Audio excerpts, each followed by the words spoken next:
कबूतर और मधुमक्खी की कहानी। एक समय की बात है। एक जंगल में नदी किनारे एक पेड़ पर कबूतर रहता था।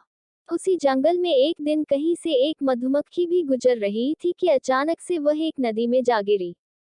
उसके पंख गीले हो गए। उसने बाहर निकलने के लिए बहुत कोशिश की, लेकिन वह नहीं निकल सकी। जब उसे लगा कि वह अब मर जाएगी, तो उसने मदद के लिए चिल्लाना शुरू कर दिया। तभी पास के पेड़ पर बैठे कबूतर की नजर उस पर पड़ गई। कबूतर ने उसकी मदद करने के लिए तुरंत पेड़ से उड़ान भर ली। कबूतर ने मधुमक्खी को बचाने के लिए एक तरकीब सोची।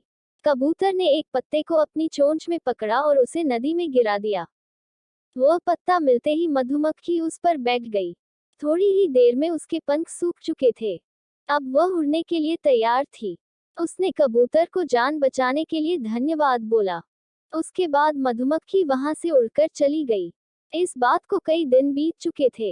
एक दिन वही कबूतर गहरी नींद में सो रहा था और तभी एक लड़का उस पर गुलेल से निशाना लगा रहा था।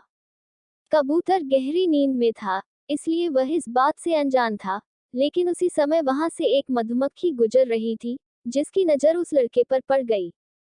ये वही मधुमक्खी थी, जिसकी कबूतर ने जान बचाई थी। मधुमक्खी तुरंत लड़के की ओर उड़ गई और उसने जाकर सीधे लड़के के हाथ पर डंक मार दिया। मधुमक्खी के काटते ही लड़का तेजी से चिल्ला पड़ा। उसके हाथ से गुलेल दूर जाकर गिरी। लड़के के चिल्लाने की आवाज सुनकर कबूतर की नींद खुल गई थी। वह मधुमक्खी के कारण सुरक्षित बच गया था। कबूतर सारा माजरा समझ गया था। उसने मधुमक्खी को जान बचाने के लिए धन्यवाद बोला और दोनों जंगल की ओर उड़ गए।